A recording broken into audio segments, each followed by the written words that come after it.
ආයුබෝවන් ඔයාලා අදත් මේකත් වෙලා ඉන්නේ අම්මගේ බබාට YouTube channel එකත් එක්ක.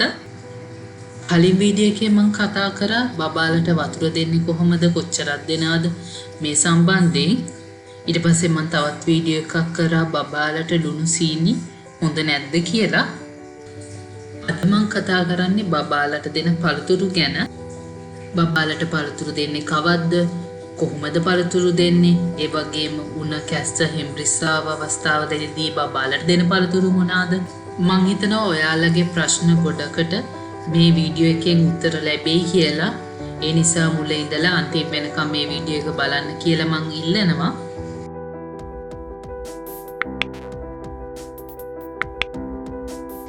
ඔයාලා හැමෝම දැකලා ඇති සුපර් මාකට් වල ඒ වගේම පොඩි පොඩි පළතුරු කඩවල ඕනෑම වයසක කෙනෙක්, මහලු කෙනෙක්, තරුණ කෙනෙක්, ඒ වගේම දුප්පත් පොසත් ඕනෑම කෙනෙක් පළතුරු ගන්නවා. ඕනෑම කෙනෙක් Tamanට වැය කරන්න පුළුවන් මුදල වැය කරලා පළතුරු ගන්නවා. ඒ මොකද ඕනෑම කෙනෙක් දන්නවා මේ පළතුරු වල තියෙන වැදගත්කම.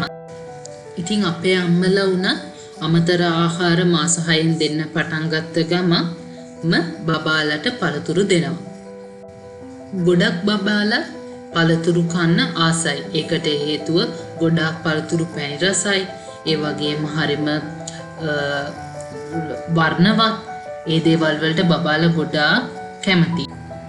හැබැයි අපේ සමහර අම්මලා බබාලට පළතුරු දෙන එක ටික ප්‍රමාද කරනවා. ඒ මොකද බබාලට මේ දේවල් වලින් සෙම හැදෙයි කියලා බයට.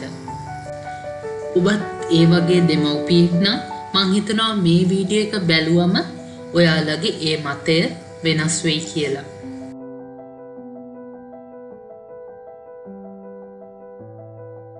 දැන් මං කතා කරන්නේ පළතුරු වලින් බබාලට ලැබෙන වාසි මොනවාද කියලා. ගොඩක් දෙනෙක් මේ සම්බන්ධව දැනුවත් ඇති. ඒ වුණත් මම ඉක්මනින් මේ වාසි ටික සඳහන් කරන්නම්. ප්‍රධාන වශයෙන් පළතුරු ප්‍රතිශක්තිකරණ පද්ධතිය වර්ධනය කරනවා. පළතුරු වල තියෙනවා විටමින් C, විටමින් E, khනිජ. ඉතින් වර්ධනය වෙන බබෙක්ට ප්‍රතිශක්තිකරණ පද්ධතිය වර්ධනය කරගන්න මේ පළතුරු අවශ්‍ය වෙනවා. පොඩි බබාලට අපේ අම්මලා දන්නවා ඉක්මනින් ලෙඩ රෝග හැදෙනවා. ඉතින් මේ ලෙඩ රෝග වළක්වා ගන්න පුළුවන් හොඳ ආහාරයක් තමයි පළතුරු කියන්නේ. දෙවැනි ප්‍රධාන කාර්යය තමයි පළතුරු ජීර්ණය පහසු කරනවා. බබාලට තියෙන බඩ වේලීන් තත්ත්ව මේ හැම දෙයක්ම පළතුරු දීම මගින් මග හැරෙනවා. අමතර ආහාර පටන් ගත්තට පස්සේ අපේ දෙමව්පියන් මුහුණ දෙන ප්‍රධාන ගැටලුව තමයි මේ බඩ වේලීම. මේකට කදිම විසඳුම තමයි බබාලට පළතුරු දීම. තුන්වෙනි කාරණය තමයි බබාලගේ ක්‍රියාකාරීත්වයයි ශක්තියයි වර්ධනය වෙනවා. ඔයාලා හොඳටම දන්න කාරණයක් තමයි මාස 6න් පස්සේ තමයි බබාලගේ ගොඩාක් ඇක්ටිවිටීස් පටන් ගන්න. එයාලා බඩ ගන්න, සමහරු ඉඳ ගන්න, සමහරු අල්ලන් නැගිටින්න, ඒ වගේම ඇවිදින්න, මේ හැම දෙයක්ම කරන්නේ මාස 6න් පස්සේ. ඉතින් මේ ක්‍රියාකාරකම් වලට බබාලට ශක්තිය දෙන, ඒ වගේම මොළය වර්ධනය වෙන්න උපකාරී වන පළතුරු වර්ග බොහෝමයක් තියෙනවා. මම මෙහිදී කිසිම පළතුරක් ගැන සඳහන් කරන්නේ නැහැ. මොකද හැම පළතුරකටම ආවේනික වූ විවිධ රසයක්, ඒ වගේම එක් එක් පළතුරු වලින් ලැබෙන්නේ විවිධ වාසි, විවිධ විටමින් වර්ග. දැන් අපි බලමු කොහොමද බබාලට පළතුරක් හරියට තෝරගන්නේ කියලා. මුලින්ම පළතුරු තෝරගද්දී ඔයාලා නැවුම් පළතුරු තෝරගන්න ඕනේ. කොයිම වෙලාවකදීවත් ටින් කළ පළතුරු, ඒ වගේම ෆ්‍රෝසන් පළතුරු, ෆ්‍රිජ් එකේ දාලා තියෙන ඔය කෑලි කපපු ඒවා, ඒ වගේම ඉම්පෝට් කරපු පළතුරු තෝරගන්න එපා.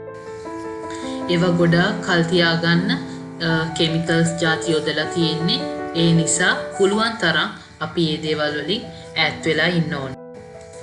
දෙවැනි කාරණය තමයි පළතුරු හැදෙන වාරවල් තියෙනවා. ඒ කියන්නේ අබ වාරේ කියලා කියනවා, මැංගුස් වාරේ කියනවා, රබුටාන් වාරේ කියනවා. ඉතින් ඔයාලා පළතුරු ගද්දි මේ වාරේ ගැන සැලකිලිමත් වෙන්න ඕනි.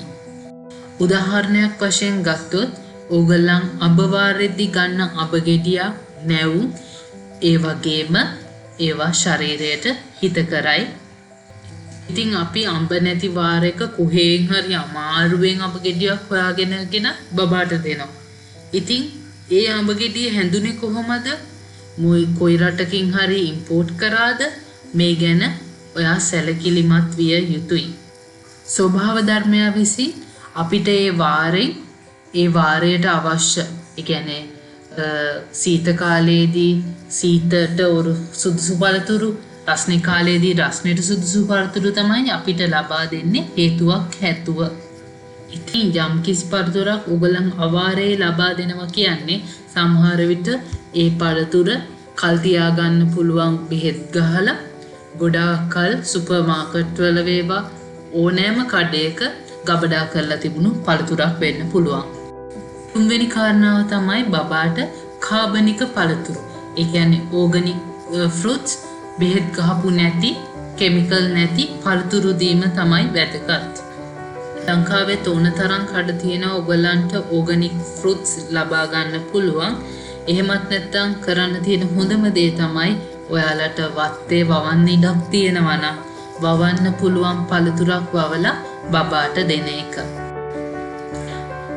අනිත් කාරණේ තමයි තමන්ගේ රටේ වැවෙන පළතුරක් බබාට දෙන්න පුරුදු වෙන්න. ඔයාලා ලංකාවේ නම් ඉන්නේ ලංකාවේ වැවෙන පළතුරු බබාලට දෙන්න හුරු වෙන්න. පිට රටින් ගෙන්වන ඒවා බබාට දෙන්න පුරුදු වෙන්න එපා. ඉතින් ඔයාලා ආනයනික පළතුරක් බබාට දුන්නොත් ඒවා කල් තියාගන්න බෙහෙත් ගහනවා. ඒවා නැවුම් බව ආරක්ෂා වෙන්න බෙහෙත් ගන්නවා. ඊට වඩා ගොඩක්ම සුදුසු දේ තමයි ලංකාවේ අපේ රටේ වැවෙන පළතුරක් බබාලට දෙන එක. දැන් මම කතා කරන්නේ කොහොමද මේ බබාලට පළතුරු දෙන්නේ කියලා. ගොඩක් අය හිතනවා අවුරුද්දට වැඩි බබෙක්ට නම් කමක් නැහැ සමහර පළතුරු, අවුරුද්දට අඩු බබෙක්ට නම් මේ පළතුරු හොඳ නැහැ කියලා. මුලින්ම කියන්න ඕනි අපි මේ වගේ මිත්‍යා මත අයින් කරන්න ඕනි. සමහරු හිතනවා දොඩම් කුලේ පළතුරු හොඳ නැහැයි කියලා. අපි හැම දෙයකම අපේ බබාව පුරු කරන්න ඕනි. මං කලින් කිව්වා වගේ වාරයේදී ඒ වගේම තම රටේ ඒවා අලුත් පළතුරු මේ හැම දෙයක්ම ඕන්ම බබෙක්ට සුදුසුයි. ඔයාලා බබාට ෆුඩ් ඇලර්ජි අසාත්මිකතාවයක් ගැන වද වෙනවා නම් ඒකට ඔයාලගේ පවුලේ කෙනෙක්ට ඒ සම්බන්ධයෙන් ඇලර්ජි එකක් තියෙනවා නම් විතරක් ඒ සම්බන්ධයෙන් වද වුණාට කමක් නැහැ. නැත්තම් ඕනෑම පළතුරක් බබෙක්ට දෙන්න පුළුවන්. පවුලේ කෙනෙක්ට ආසාත්මිකතාවයක් පෙන්වන පළතුරක් තියෙනවා නම් ඔයාලට කරන්න පුළුවන් හොඳම දේ තමයි උදෑසන වරුවක බබාට ඒ පළතුර දීලා බලන්න. එතකොට පැය 2-3ක් ඇතුළත ඔයාලට පේන්නේ මේ බබාට මේ පළතුරෙන් ඇලර්ජි එකක් තියෙනවද නැද්ද කියලා. ඇලර්ජි එකක් තියෙනවා නම් ඔයාලට වෛද්‍යවරයෙක් ළඟට බබාව යොමු කරන්න පුළුවන්. මෙතනදී ප්‍රධාන වශයෙන් කියන්න ඕනි ඔයාගේ වෛද්‍යවරයා එදාට ඉන්නවද හැමදේම ගැන බලලා ඔයාලා මේ පළතුර බබාට දීලා බලන්න. ඒ වගේ ප්‍රමාණ පහසුකම් තියනවාද හැමදේම ගැන හිතලා බබාට ඒ පළතුර දීලා බලන්න. බබාට පළතුරු දෙද්දී මුල් මාස 6-7ේදී බබාට අපි පළතුරු දෙන්නේ. කෙසෙල් ගෙඩියක් ගත්තොත් ඒක සූරලා තමයි අපි බබාට දෙන්නේ. අඹ ගෙඩියක් ගත්තොත් ඒකත් සූරලා තමයි බබාට දෙන්නේ. එහෙමත් නැත්නම් බබාට පළතුරු වලින් පියුරි හදලා දෙන්න පුළුවන්. මම බබාට ජූස් හදලා දෙන එක ගැන තරම් කැමැත්තක් දක්වන්නේ නැහැ.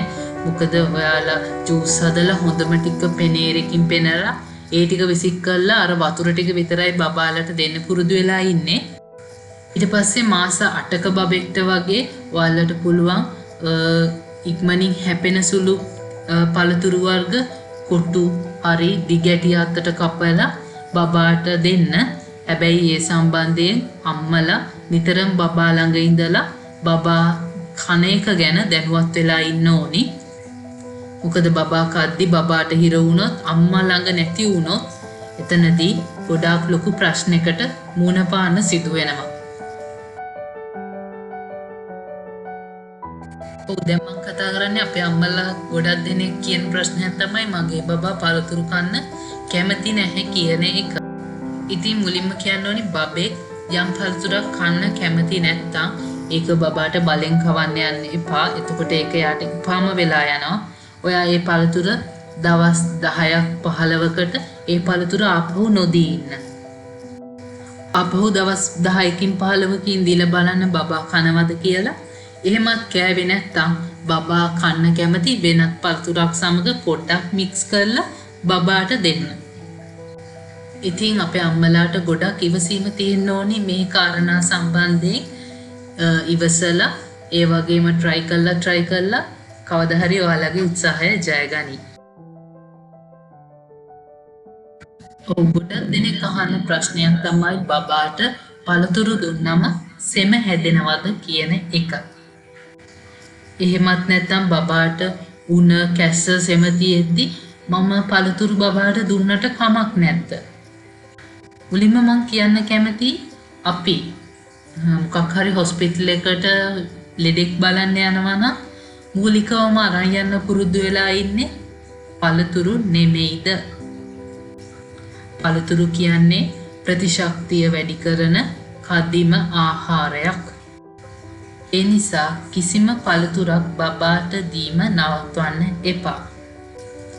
ඒ පළතුර අපේ රටේ හැදුන අවාරේ හැදුණු පළතුරක් නොවේ නම් ඒක බබාට දීම සුදුසුයි.